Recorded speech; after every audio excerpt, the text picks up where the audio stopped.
Lara, Garcia Post fight thoughts. Let's go. Push the weight in no flex. Flex the live is 1 in the 6. Fit the runner, boy, you nigga, no question.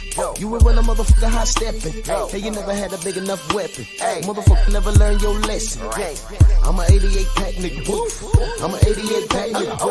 I mean, day walker, drink blood, fangs out, full moon. Motherfucker change like a hoe, nigga. I'm just a nigga from the hood trying to stack a little cheddar for the money. Drew Titan Bronx on deck. Shout out to the mighty LDBC. Let's talk about it. It wasn't the most exciting fight to watch. Yeah, this is what I'm talking about, having 1 foot in and out the game. I didn't know, ring rust and inactivity, and being inactive. This is not, Erislandy Lara is not the guy you want to jump in the ring with and say, hey man, I'm good. Let's do this. Erislandy Lara, prior to this second wind in his career, hasn't been considered a power puncher.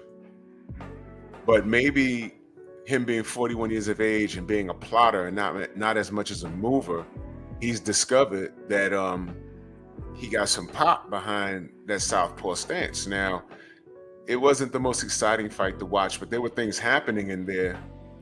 Whenever you see it, it looks standoffish to the person that, and I say this with no disrespect to anybody's knowledge.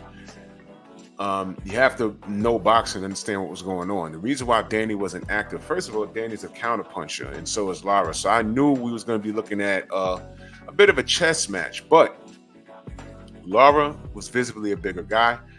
And there were things in there that Lara was doing that was nullifying Danny before he even thought of doing it. And, I'm not going to, get too deep into that. But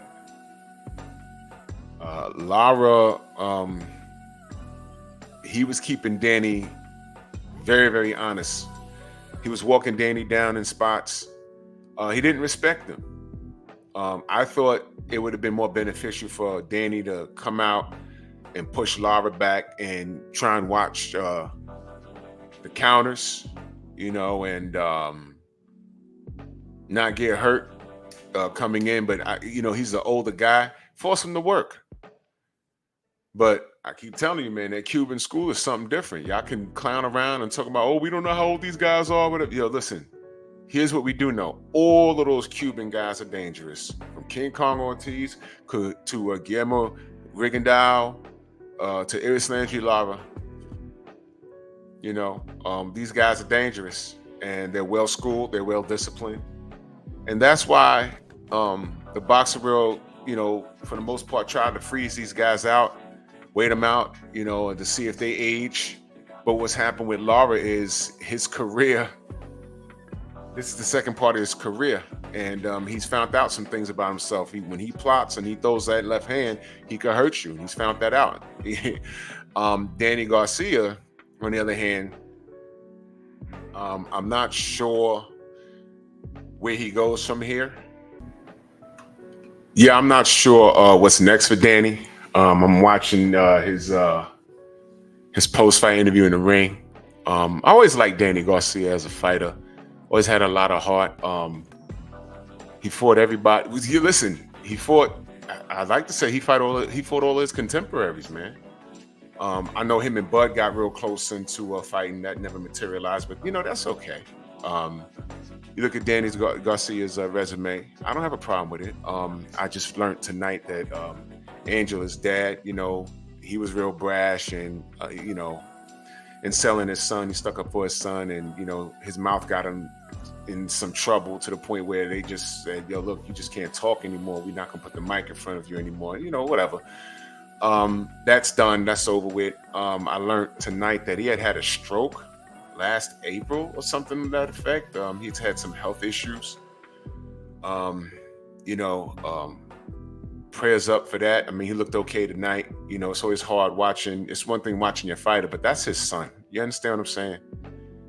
And Danny was also struggling with some mental health issues that I do recall hearing about that in the past. But Danny unlike, the Ryan Garcias of the world, he hasn't been a menace, on the mic. Whatever he had, he kept it to himself. He went and got help, and that's how you're supposed to handle it. You understand what I'm saying? He didn't go on no racist tirades, anything like that. So yeah. And incidentally, he shares a last name, no relation to the other fool named Garcia. But not to call Danny a fool, but I ain't never had a problem with Danny Garcia. He always showed up and showed out. He did say that Erislandy Lara. Now I was talking about how it may look like an eyesore to the untrained eye, but the reason why Danny didn't go in and rush Erislandy Lara because there was an obvious fear of what was coming back to him. He said that Erislandy Lara had a strong jab and he didn't want to get caught coming in. So obviously he felt something and he's like, I better not, I can't take that on the way in. If I go in and gamble, I can land some or I can get counted. So Lara's actually strong. And this is the first time Danny's been stopped. How about that?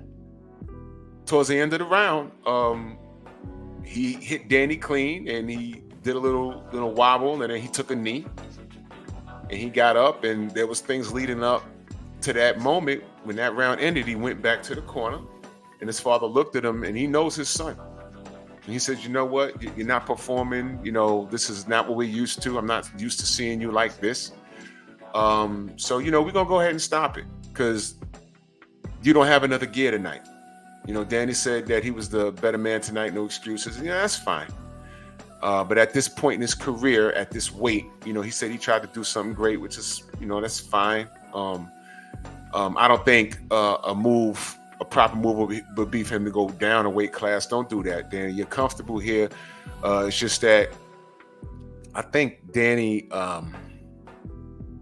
if he wants to continue his career, would he be a gatekeeper?